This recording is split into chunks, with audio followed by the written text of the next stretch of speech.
जो सीजीआई चंद्रचूड़ अपने ऐतिहासिक फैसलों के लिए जाने जाते हैं, उन्होंने रिटायरमेंट के ठीक पहले एक ऐसा फैसला लिया कि सब कुछ धरा का धरा रह गया। तस्वीरें तो पहले ही निकलकर सामने आ गई थी कि पीएम मोदी और सीजीआई चंद्रचूड़ के बीच सांठगांठ है। कई तरह के सवाल भी खड़े हुए, लेकिन अब इन सभी सवालों को सीजीआई चंद्रचूड़ ने एक ही झटके में खत्म कर दिया है। अब सिर्फ एक सवाल किया जा रहा है कि क्या सीजीआई चंद्रचूड़ ने भी अपनी राज्यसभा की सीट पक्की कर ली है। तो ऐसा क्या कर दिया है सीजीआई चंद्रचूड़ ने कि पब्लिक कह रही है कि आखिरी उम्मीद भी टूट गई। आपको बताएंगे, सीजीआई चंद्रचूड़ के फैसले पर भी आएंगे, लेकिन सबसे पहले खबर की शुरुआत उस बयान से करते हैं जिसने बवाल खड़ा कर दिया है। तो राम मंदिर के फैसले को लेकर सीजीआई चंद्रचूड़ ने ऐसा क्या कह दिया है, ध्यान से सुनिएगा। देखिए, उनका कहना है कि अयोध्या का केस 3 महीने मेरे पास रहा। मैं भगवान के सामने बैठ गया और उनसे प्रार्थना की कि कुछ ना कुछ तो हल निकालना ही होगा। अगर आप आस्था रखते हैं तो भगवान कोई ना कोई रास्ता खोज ही निकालता है। तो ये बयान दिया गया है, चीफ जस्टिस ऑफ इंडिया की तरफ से दिया गया है, डीवाई चंद्रचूड़ की तरफ से दिया गया है। और जब से ये बयान दिया गया है, उसके बाद से बवाल खड़ा हो गया है। सवाल किया जा रहा है कि क्या सुप्रीम कोर्ट में सबूतों के आधार पर नहीं बल्कि आस्था के आधार पर फैसले सुनाए जाते हैं। क्या chief justice of India Chandrachud का भी भगवान से डायरेक्ट कनेक्शन है जैसे प्रधानमंत्री नरेंद्र मोदी का है। क्या सीजीआई चंद्रचूड़ भी नॉन बायोलॉजिकल है।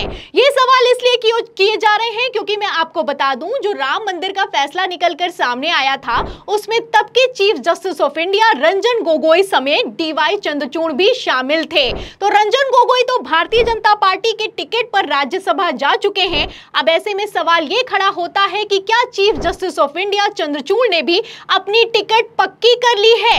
यह सवाल इसलिए खड़ा हो रहा है क्योंकि यह बयान किसी और की तरफ से नहीं, डीवाई चंद्रचूड़ की तरफ से दिया गया है। और तब दिया गया है जब सीजीआई चंद्रचूड़ अपने पद से 10 नवंबर को रिटायर होने वाले हैं। आपको बता दें कि जब से यह बयान दिया गया है तब से बवाल खड़ा हो गया है। और बवाल इस बात को लेकर खड़ा हो गया है कि अगर कोई मुस्लिम जज इस तरीके से फैसला सुनाने से पहले कहता कि मैं खुदा के सामने बैठा था तब मैंने फैसला सुनाया, तब भी क्या इसी तरह का रवैया अपनाया जाता।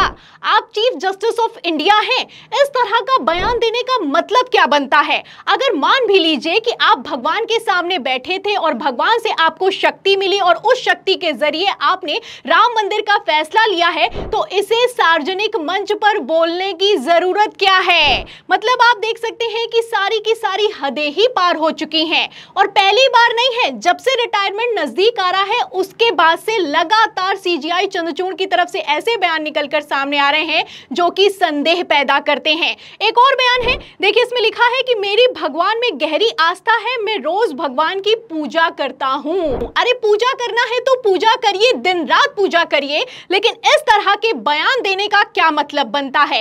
इतनी भी क्या गहरी पूजा और गहरी आस्था में डूब जाना कि आप अपने पद की गरिमा ही भूल जाएं, देश के प्रधानमंत्री को थाली पकड़ा दें और खुद खड़े होकर ताली बजाएं। इसका मतलब क्या बनता है। अगर मान लीजिए आपने गणेश उत्सव पर प्रधानमंत्री नरेंद्र मोदी को अपने घर बुलाया भी था, तो इस तरह का वीडियो सेशन कराने, फोटो सेशन कराने और उनको वायरल करने का भी मतलब क्या बनता है। तो सीजीआई चंद्रचूड़ काफी चिंतित दिखाई दे रहे हैं और इसी चिंता में ऐसा लगता है कि उनकी तरफ से ऐसे बयान निकलकर सामने आ रहे हैं जो कि विवाद खड़ा कर रहे हैं। एक तरफ सीजीआई चंद्रचूड़ का कहना है कि मैं काफी चिंता में हूं कि मुझे इतिहास कैसे याद रखेगा और मैं ये भी सोचता हूं कि क्या मैंने अपने कार्यकाल में वो किया है जो कि मैं करना चाहता था। वहीं दूसरी तरफ मैं आपको बता दूं, अब सीजीआई चंद्रचूड़ जैसे बयान दे रहे हैं, उनके ऐतिहासिक फैसलों को लेकर भी कई तरह के सवाल खड़े हो रहे हैं। अगर ऐतिहासिक फैसलों की बात की जाए सीजीआई चंद्रचूड़ की तरफ से जो लिए गए हैं, उसमें सबसे पहला नाम निकलकर सामने आता है इलेक्टोरल बॉन्ड का।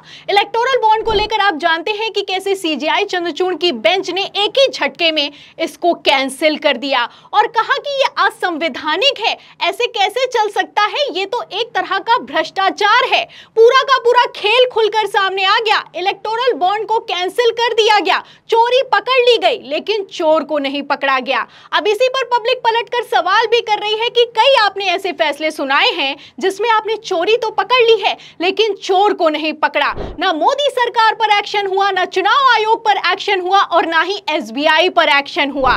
किसी पर किसी तरह का कोई एक्शन नहीं हुआ और सिर्फ इलेक्टोरल बॉन्ड को बंद कर दिया गया। खुल्लम खुल्ला पता था कि चल रहा है कि चंदा दो और धंधा लो, लेकिन इन सब के बावजूद आखिर एक्शन क्यों नहीं हुआ, अब इस पर भी सवाल खड़े हो रहे हैं। एक और फैसला है, आप जानते हैं, डीवाई चंद्रचूड़ की तरफ से लिया गया। इसमें चंडीगढ़ मेयर पद चुनाव को लेकर सुप्रीम कोर्ट ने ऐतिहासिक फैसला सुनाया। इसमें आप जानते हैं कि जो पीठासीन अधिकारी है अनिल मसीह, उसका वीडियो सोशल मीडिया पर वायरल हो गया। उस वीडियो को जब चुनाव आयोग ने माना नहीं तो सुप्रीम कोर्ट में याचिका लगाई गई और इस याचिका पर सीजेआई चंद्रचूड़ ने खुद सुनवाई की।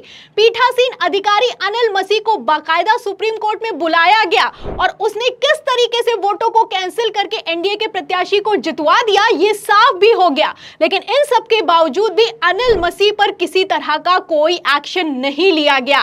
जाहिर सी बात है कि सीजेआई चंद्रचूड़ ने जो फैसला सुनाया वो अपने आप में ऐतिहासिक है। क्रेडिट सीजेआई चंद्रचूड़ को ही जाता है कि उन्होंने चुनावी नतीजों को पलट दिया और एनडीए के प्रत्याशी से हटाकर इंडिया के प्रत्याशी को विजयी घोषित कर दिया।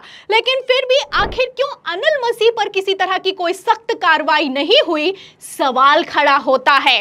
इसके साथ ही महाराष्ट्र पर भी बात कर लेते हैं। महाराष्ट्र में आप जानते हैं कि हाल ही में चुनाव होने वाले हैं और महाराष्ट्र का केस तो सुप्रीम कोर्ट में पेंडिंग पड़ा हुआ है। सुप्रीम कोर्ट में याचिका लगाई गई थी कि महाराष्ट्र में जिस तरीके से तख्ता पलट किया गया है, जिस तरीके से एकनाथ शिंदे विधायकों को लेकर भारतीय जनता पार्टी के साथ चले गए हैं, ये असंवैधानिक है। और तो और सुप्रीम कोर्ट ने भी माना कि गैर कानूनी तरीके से तख्ता पलट किया गया है और सुप्रीम कोर्ट की तरफ से बयान भी निकलकर सामने आया कि अगर उद्धव ठाकरे ने अपने मुख्यमंत्री पद से इस्तीफा नहीं दिया होता तो हम उन्हें फिर से मुख्यमंत्री बना देते। लेकिन इन सब के बावजूद आप जानते हैं कि महाराष्ट्र पर भी किसी तरह का कोई एक्शन नहीं हुआ। अरे मान लीजिए कि उद्धव ठाकरे ने अपने पद से इस्तीफा दे दिया था, आप उद्धव ठाकरे को फिर से मुख्यमंत्री नहीं बना सकते थे?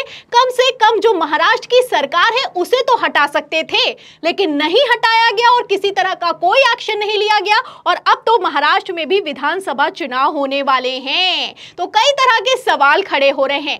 एक तरफ सीजेआई चंद्रचूड़ चिंतित है, कहना है कि इतिहास उन्हें कैसे याद रखेगा, वहीं दूसरी तरफ जो बयान निकलकर सामने आ रहे हैं, लोगों की उम्मीद टूटती हुई नजर आ रही है। आपको बता दें कि सीजेआई चंद्रचूड़ ने जाते जाते एक फैसला सुनाया है। उनका कहना है कि जो न्याय की देवी है वो अब अंधी नहीं होगी, कानून अब अंधा नहीं होगा, अब पट्टी हटाई जाएगी और जो तलवार पकड़ रखी है हाथों में उसकी जगह संविधान को पकड़ाया जाएगा।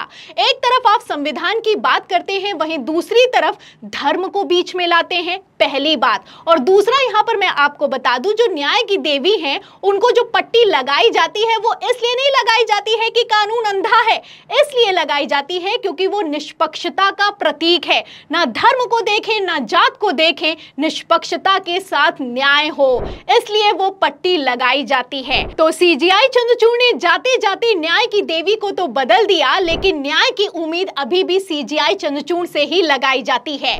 जिस ईवीएम पर करोड़ों की पब्लिक को भरोसा नहीं है, क्या उस ईवीएम पर भी सीजेआई चंद्रचूड़ एक्शन लेंगे? सवाल भी किया जाता है कि सीजेआई चंद्रचूड़ ने आखिर ईवीएम पर किया ही किया है और क्यों नहीं किया है, अब अपने आप में आप समझ सकते हैं। फिलहाल सीजेआई चंद्रचूड़ के रिटायरमेंट के पहले कई तरह के बयान निकलकर सामने आ रहे हैं। अब 10 नवंबर को सीजेआई चंद्रचूड़ रिटायर होने वाले हैं। अब आपको क्या लगता है कि सीजेआई चंद्रचूड़ ने जैसे फैसले सुनाए हैं और अब जैसे बयान उनकी तरफ से निकलकर सामने आ रहे हैं, इतिहास उन्हें कैसे चीफ जस्टिस ऑफ इंडिया के तौर पर याद रखेगा? इस सवाल के जवाब में, इस पूरी खबर पर आपकी जो भी राय है हमें कमेंट बॉक्स में जरूर लिखें। वीडियो को ज्यादा से ज्यादा शेयर करें, हमारे चैनल को लाइक करें, सब्सक्राइब करें, ज्वाइन करें। फिर मिलते हैं अगली खबर के साथ, तब तक के लिए धन्यवाद।